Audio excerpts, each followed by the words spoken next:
Ça, c'est un nouveau compteur. Et ça, c'est envoyé par IGP Sport. Voilà. Donc on va voir ce que ça donne.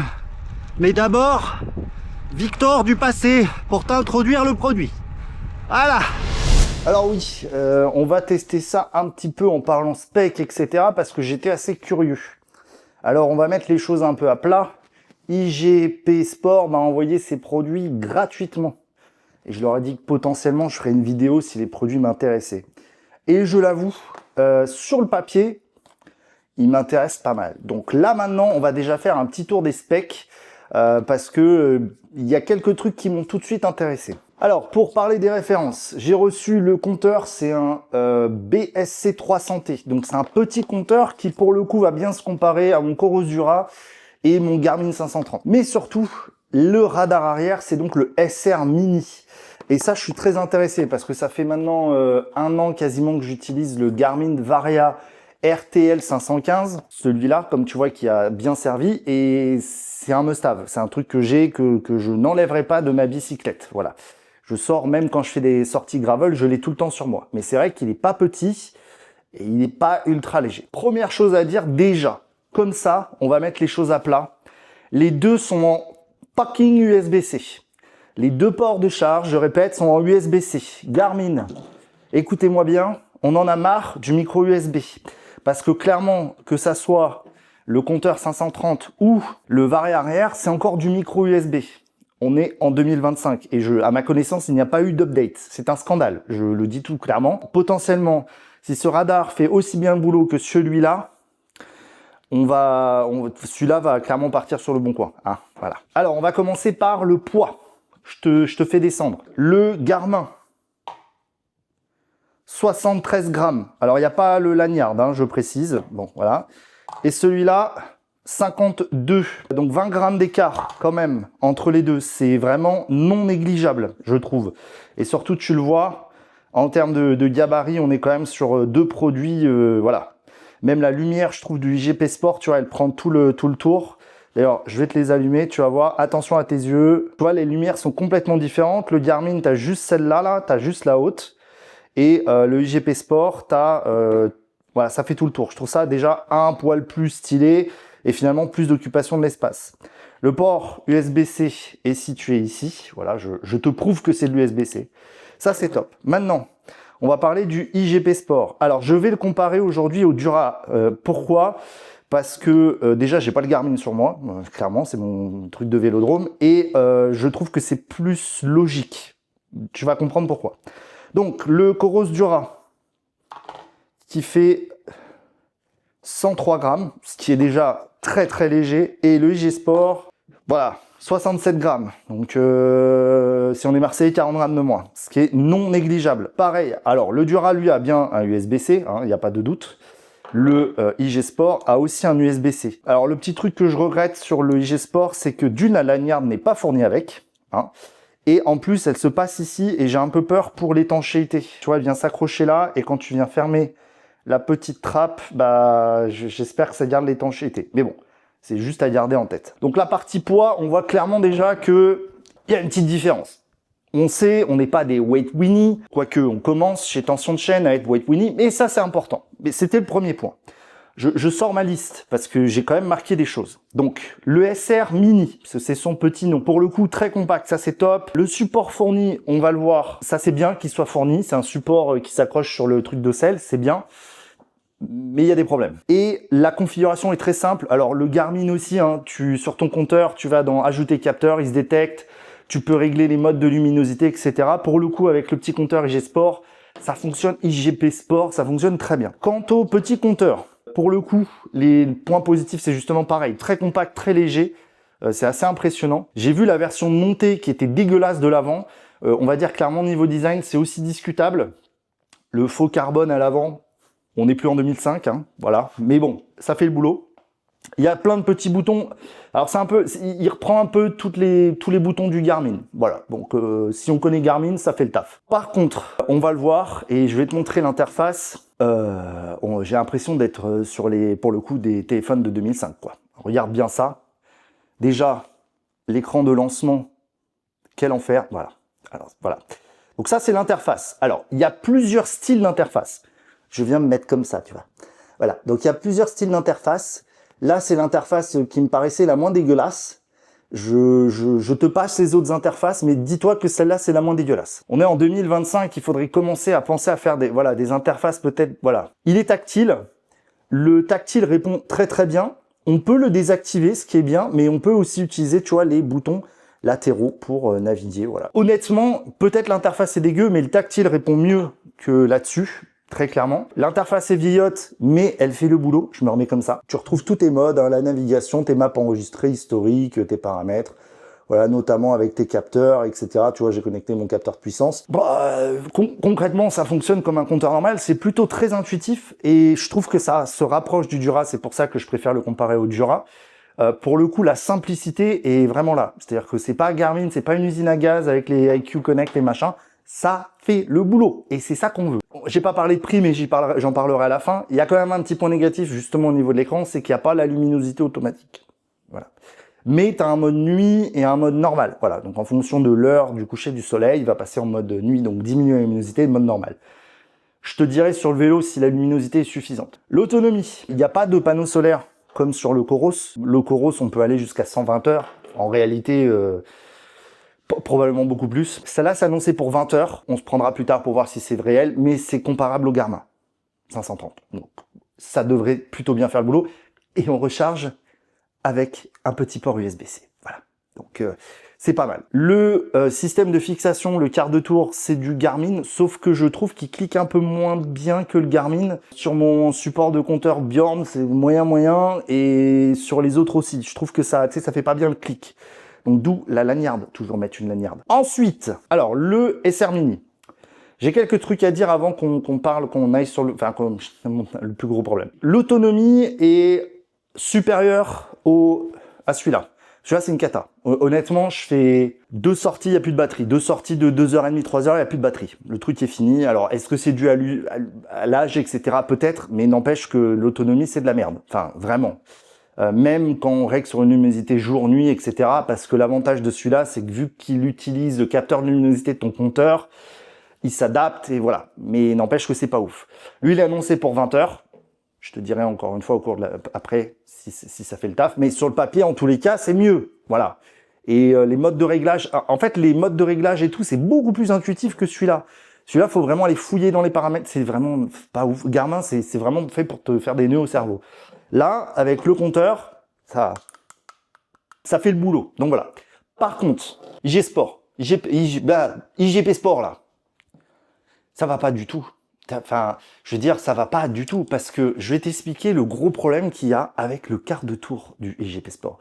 Parce qu'en fait, quand je l'ai reçu, moi j'avais un support qui se mettait là, tu vois, ici, et qui utilisait le quart de tour Garmin, tu vois, celui-là. Voilà. Et moi, je suis venu mettre le G-Sport, tu vois, je le mets là, et en fait, sauf qu'il est comme ça. C'est-à-dire que tu as la tige de sel, et voilà. Parce qu'en fait, le quart de tour, tu vois, il est horizontal là. Tu vois, et donc il se met d'abord comme ça et comme ça.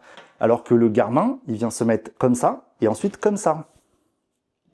C'est pas les mêmes supports. Et en fait, moi, je pensais que les supports, parce qu'en fait, tu peux le tourner. Tu peux pas, en fait. Et donc j'ai creusé un peu et il se trouve que l'autre marque, il y a une autre marque qui fait des radars arrière, qui a la même orientation de merde et qui est Brighton. J'ai fait, je t'emmène avec moi, bouge pas. J'ai fait un système socialiste, donc j'ai pris leur support qui vient se fixer sur les rails de sel. Alors normalement il se fixe pas là, il se fixe là. Déjà je déteste les trucs là, parce que moi j'ai ma petite sacoche, donc c'est de la merde. J'ai utilisé un rajout de rajout pour venir le fixer sous la selle, et comme ça, là, tu vois, il vient bien se fixer. Alors, pour le coup, leur support tient bien. Bon, c'est pas non plus dégueulasse, tu vois, mais on aime bien les trucs qui soient propres. Et là, c'est vrai que ça fait pas très propre, quoi. Voilà. Alors, autre truc, mais ça, c'est ma tête.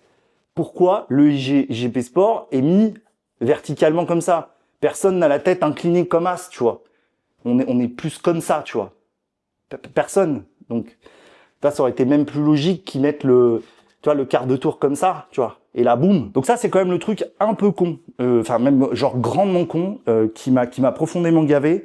Alors, je dis pas que le standard Garmin devrait être le standard de tous, Mais c'est vrai que moi qui suis utilisateur de Garmin, bah ça m'a fait chier parce que tu vois par exemple le Dura, j'ai pas ce problème-là. Ça clip pas aussi bien, c'est pas ouais, c'est voilà. Et autre truc. Alors, en parlant de ce quart de tour, sur le Dura, je trouve qu'ils ont fait un truc bien, c'est que tu vois, tu as des vis. Donc si tu le pètes, tu peux le changer.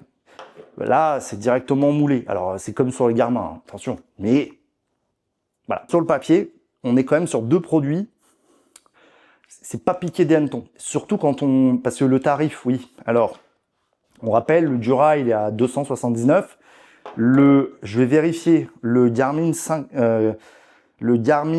530, à combien il coûte? T'en bouge pas, je te le fais en live là. Plus de 300 €. Et le Garmin Varia RTL 515, et combien il coûte? 200 balles. Ça coûte 99 balles. 99 balles. C'est plus petit, potentiellement plus autonome. Et ça, bah ça coûte 150 €. Et là, c'est vrai que 150 balles un compteur comme ça, tu te dis, potentiellement, ça peut être bien. Alors, je sais qu'ils en ont des plus haut de gamme, mais vu qu'ils m'ont envoyé celui-là, je vais tester ça. Et pour quelqu'un qui cherche un truc ultra light et peut-être qui fait que le taf, ça on le verra à la fin de la vidéo, qui fait juste le taf, c'est-à-dire compteur, GPS, qui fait bien son boulot de GPS, pourquoi pas. Donc je te propose de me retrouver à nouveau sur la bicyclette et on va voir.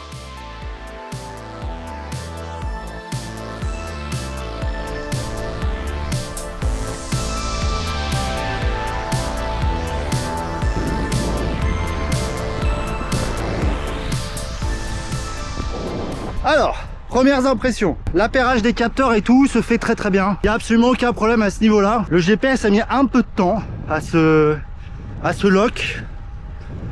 Je dirais 1 minute, ce qui est un peu long. Sinon, tout va bien. Tout s'est bien connecté. J'ai lancé ma watch pour comparer un peu les datas à l'arrivée. Pour voir, on va dire, s'il capte bien, etc. Le radar, j'ai pris un peu de route. Il fait bien le boulot, quoi. Enfin... Il détecte très bien à bonne distance. Il n'y a pas de truc de zinzin. Voilà quoi.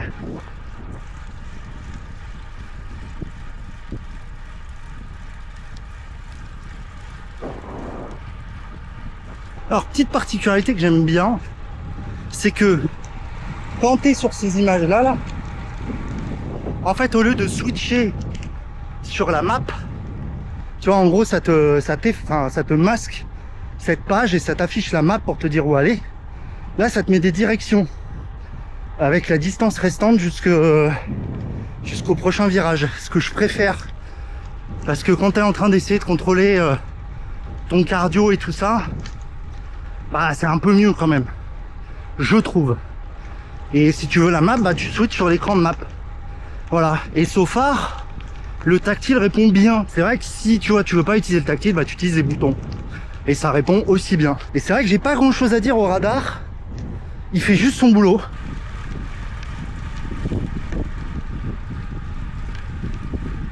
Alors j'ai remarqué un truc sur le radar. Donc une fois qu'il a détecté la voiture et qu'elle est un peu trop proche de toi, il s'efface de ton compteur. Ce qui est un peu bizarre.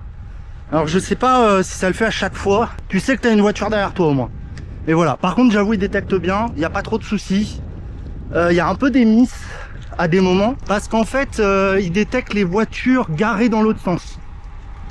Alors en soi c'est pas dramatique, mais c'est juste à savoir. Sur route classique il n'y a aucun problème, il détecte parfaitement les voitures. Voilà. Et est-ce qu'on peut parler 2 minutes de mes lunettes? Voilà, oui, ça y est, je suis tombé dans le cycliste dentiste. Voilà, admettons-le. La tenue légère, les lunettes, le casque aéro, rien ne va plus chez Tension. Rien ne va plus.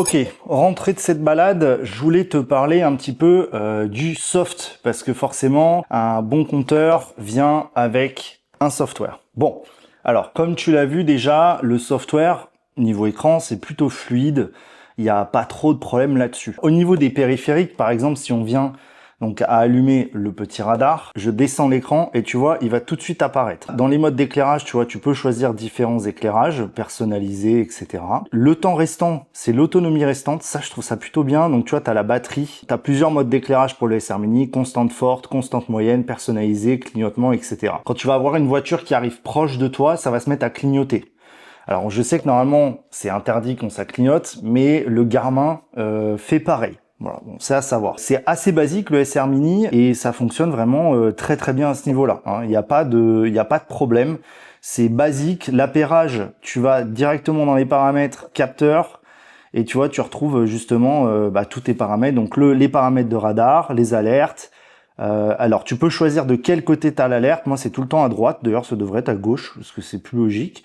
Avec le son et voilà et la lumière, voilà tu règles tes paramètres. Moi je trouve ça bien qu'ils mettent l'autonomie. Alors après est-ce que c'est précis ou non, je ne sais pas. Là j'ai déjà fait 2 heures de route je crois de mémoire. Donc tu vois ça a un peu plombé la batterie. Je crois que le mode qui consomme le moins de mémoire c'est cascade ou comète. Et là c'est vraiment là où tu as le max d'autonomie. Et pour l'instant ça reste supérieur quand même au Garmin. Bon ça c'était ce que je voulais parler sur le radar. Maintenant parlons un petit peu de l'application. C'est IGP Sport, voilà, donc c'est l'application classique.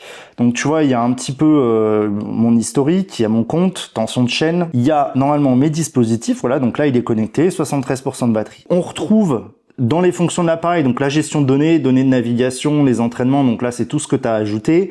Tes capteurs, tu peux aussi les voir ici. Voilà, donc ça, bon, c'est-à-dire que tu peux les paramétrer d'ici aussi. Donc ce que je trouve plutôt pas trop mal. Hein. Navigation rapide, c'est que tu peux directement, par exemple, mettre chez toi ou des trucs comme ça. Le thème, c'est le thème, en gros, soit affichage jour, nuit, mode sombre. D'ailleurs, j'ai jamais activé le mode sombre. Ah, c'est pas mal le mode sombre. Voilà, je l'avais même pas activé. Qu'est-ce que ça donne D'accord, c'est juste dans le menu, d'accord, bon. Alors voilà les styles. Donc ça, c'est celui que j'ai. Ça, c'est celui qui est mis d'origine, qui est bon, très discutable. Ça, c'est celui que j'ai mis. Et ça, c'est le dernier. Donc, tu vois, les thèmes sont pas foufou. Voilà. Moi, j'ai choisi ça en violet. Je te laisse, voilà, les autres couleurs. Celle-là, elle est illisible. Le rouge, c'est un peu criard. Le bleu, le jaune, c'est dégueu. Voilà. Donc, bon, c'est vrai que le bleu, c'est pas mal. Non, le bleu, c'est pas mal. C'est pas mal, le bleu. Voilà. Le suivi. Donc, en gros, tu peux partager un petit peu comme Live Track. Donc, en gros, automatiquement, voilà, allumer automatiquement. Et là, tu peux ajouter, donc, des personnes, etc. Mode de conduite. Donc là, c'est là où c'est intéressant. Puisque là, c'est comme le Coros. Tu peux créer des layouts, enfin, des pré-paramètres pour les informations qui s'affichent à ton écran. Donc par exemple, moi, ça c'est ma configuration FISA. Donc tu vois, j'ai plusieurs écrans et tu peux directement les paramétrer ici. Donc tu fais modifier et puis là, tu peux choisir ce que tu mets. Alors c'est exactement comme Coros en fait. Là, c'est le maximum, je crois, que tu peux avoir. Tu peux pas avoir plus d'informations, mais c'est quand même suffisant et c'est suffisamment lisible. Donc voilà, les avertissements, donc ça en gros, en fonction de ce que tu veux, voilà, boire, manger, moi c'est ce que je mets, et l'automatisation. Quand est-ce que tu commences à rouler, la pause automatique en dessous de quelle vitesse, d'ailleurs pause automatique je peux le mettre plus bas, les tours en fonction de la position, etc. Ce que tu veux, tourner les pages, c'est-à-dire que ça défile les pages de données. Bon, moi je le fais pas parce que c'est un peu con. Et puis tu peux en faire plusieurs. Donc ça c'est plutôt cool, t'en crées des nouveaux. Affichage, donc là tu règles en fait la luminosité jour et la luminosité nuit, voilà.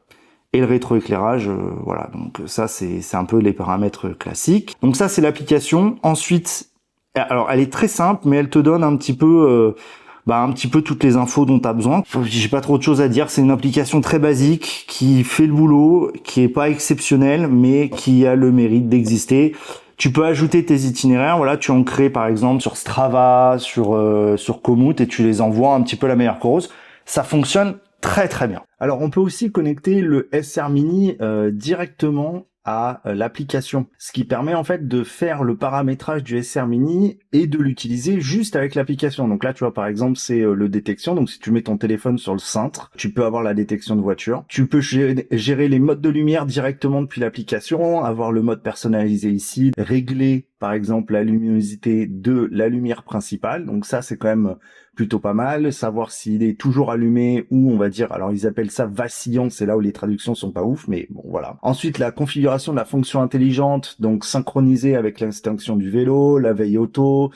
Si t'es en équipe, donc c'était en peloton, tu peux désactiver le radar et juste l'allumer, l'utiliser en fonction de lumière. Tu peux aussi faire les mises à jour du firmware. C'est plutôt pas mal de pouvoir connecter le SR Mini directement à l'application pour avoir aussi l'autonomie et la batterie restante.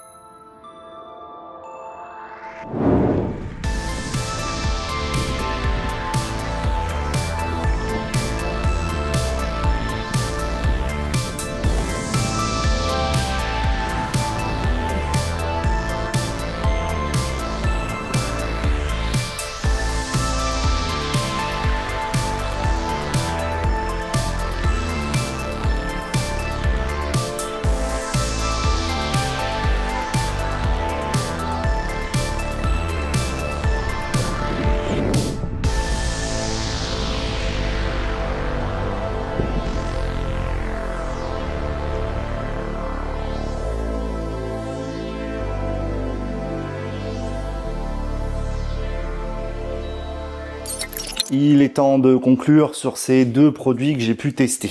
Pour te donner un ordre d'idée à quel point j'ai kiffé ce GP Sport SR Mini, j'ai trouvé un support pour mettre sur ma tige de selle. Ça te donne un ordre d'idée. Je prends mes notes parce que j'ai quand même, après cette deuxième sortie que j'ai faite, où il y avait un peu plus de route, j'ai noté 2-3 trucs sur le SR Mini. Notamment si le véhicule qui arrive derrière toi est un peu trop rapide, il a un peu du mal à le détecter. C'est-à-dire qu'il va peut-être biper une fois et moins le voir. Donc c'est juste un truc, ça le fait pas à chaque fois, mais de temps en temps ça peut arriver. Voilà. Il y a aussi quelques imprécisions, notamment par rapport au Garmin Varia, sur la position des voitures derrière toi et la quantité. Des fois, il détecte 4 voitures au lieu de 3. Enfin, voilà. Il y a des petits trucs comme ça. C'est pas dramatique, c'est pas à chaque fois aussi. Je suppose que ça doit peut-être dépendre des conditions, mais c'est aussi à noter. Est-ce que ça vient aussi de la position où il est, etc. Va savoir. L'autonomie. Alors, en fait, j'ai relu un peu les trucs d'autonomie, etc. En fait, ce qui se passe, c'est que, en effet, l'autonomie est la plus performante dans les modes Comet, etc. Moi, le mode que j'utilise, c'est le mode fixe, lumineux. Quand il y a une voiture qui arrive, ça fait le flash, mais en fixe lumineux, l'autonomie est un peu moins bonne. On va plus être autour des 8 heures max, voire un petit peu moins, voilà, d'autonomie. Donc, c'est vrai que c'est au niveau du Garmin à mon goût. Sur ce que j'ai pu voir sur mes différentes sorties, on est à peu près sur ça. C'est-à-dire qu'en gros, le Garmin, je fais 2 sorties, environ 2 heures. Et lui, je vais faire peut-être 3 sorties, 4 sorties. Voilà, avant que je commence à avoir l'alerte. Donc c'est quand même pas mal, surtout vu la taille et la compacité du truc. Donc l'autonomie, c'est bien parce que c'est un peu mieux que Garmin, mais ça reste forcément un poil moins bien que ce qu'on pourrait s'attendre, c'est-à-dire vraiment des trucs qu'on n'a pas à se prendre la tête. Sur le SR Mini, c'est tout ce que j'ai à dire. C'est vraiment un excellent produit. Sur le compteur, globalement, pour le prix, pareil, c'est vraiment très bien. L'autre chose que j'ai noté, c'est que la map est pas très lisible. Globalement, voilà, je vais être honnête. Des fois, c'est vert sur vert, c'est pas fou. Ça reste faisable, surtout pour moi, mon usage, ça va, mais si tu te lances dans l'ultra, ça va peut-être être plus compliqué. L'autonomie avec un peu plus de recul est là aussi très bonne. On est très comparable à mon 530. Alors c'est vrai que je parle pas du 540 Garmin parce que je ne l'ai pas essayé. Je compare avec ce que j'ai. Et au final, maintenant, le 530 se trouve plus ou moins au tarif de celui-là. Mais lui, il a l'avantage d'avoir le tactile. Et ça, c'est vrai que c'est pas mal. Par contre, le tactile, quand il pleut, quand il est humide, j'ai essayé de mettre de l'eau dessus, ça marche moins bien. D'où l'intérêt de pouvoir le désactiver et d'utiliser que les boutons. Ça, c'est bien pensé. Mais globalement, pour le prix, je trouve que c'est un très bon compteur. C'est une très bonne alternative. Dernière chose, il y a quand même un truc en règle générale chez GP Sport, que ça soit sur le compteur, l'interface du compteur ou l'app, je trouve que les traductions sont pas encore là. Ça, c'est un peu un truc sur les marques émergentes venant d'Asie, notamment de Chine. Les traductions sont pas parfaites. On comprend très bien, mais il y a des trucs, notamment un truc que j'ai vu, quand tu ouvres l'app, tu as ce qu'on appelle un splash screen, c'est un écran d'intro. Et en général, c'est marqué passer, donc pour passer l'écran. Et là, c'est marqué sautiller. Voilà. Ça m'a fait beaucoup rire, mais voilà, c'est des petites approximations. C'est pas bien grave, mais c'est à noter. Globalement, en fait, c'est une sacrée belle découverte IGP Sport. J'avais vu passer la marque plusieurs fois, mais c'est une très belle découverte. Je te cache pas. Je trouve qu'ils ont, en tous les cas, le rapport qualité-prix semble là. La durabilité, la qualité des produits est aussi plutôt bonne. Alors bien sûr, j'ai pas le retour sur plusieurs années, comme des Garmin, etc. Mais là, globalement, on est quand même sur des produits qui semblent extrêmement qualitatifs pour un tarif qui est quand même très abordable. Rappelons que là, on est sur 99 €, c'est le prix conseillé, mais je suppose qu'il y aura des promos où tu pourras le trouver beaucoup moins cher. Et un radar aujourd'hui, quand tu fais du vélo de route, pour moi, c'est indispensable. Juste pour ce sentiment d'être un peu plus en sécurité. Voilà. Et globalement, c'est un peu ce truc que tout n'est pas parfait. Et bon, bah voilà, si on compare à Garmin qui a des années et des années d'expérience et des retours utilisateurs, là, on est quand même sur des produits, ça c'est la deuxième génération de radar. Le compteur, c'est pas leur première génération aussi. On est déjà sur des produits qui sont très aboutis, qui ne sont pas parfaits. Mais quand tu as un budget serré, je trouve que ça fait parfaitement le boulot. Le radar notamment, ça, encore une fois, pour moi c'est hyper important, et d'avoir un truc un peu plus compact, pour le coup avec une lumière plus grande, parce que le Garmin c'est juste ce petit œilleton, ça c'est vraiment top. Et je te cache pas que IGP Sport c'est une très belle découverte. Je les remercie de m'avoir envoyé ces produits pour que je puisse les découvrir. Je pense que le compteur, je vais m'en servir sur le vélodrome pour remplacer mon Garmin, pour la simple et la bonne raison qu'il a un USB-C et que j'en ai marre d'avoir du micro USB et le SR Mini. Alors le SR Mini va devenir mon radar de route parce que j'ai ce support qui va aller. Je garderai le Garmin pour le gravel parce que je peux pas acheter des supports à tire-larigot, et voilà. C'est peut-être le gros inconvénient de ce radar, c'est que c'est pas du Garmin en standard, et ça je trouve ça un peu dommage. Si ça t'intéresse, dans les commentaires, le premier commentaire épinglé, j'aurais mis des liens, voilà, à tout hasard, si ça t'intéresse. Il y aura peut-être même un code promo, sait-on jamais, si IGP Sport a été cool. Comme ça je fais comme tous les influenceurs de YouTube, tu vois, je t'influence. Voilà, je te remercie beaucoup d'avoir regardé cette longue vidéo, j'aime bien détailler. J'espère avoir été complet même si c'est ultra bordélique. Et je me casse. Allez.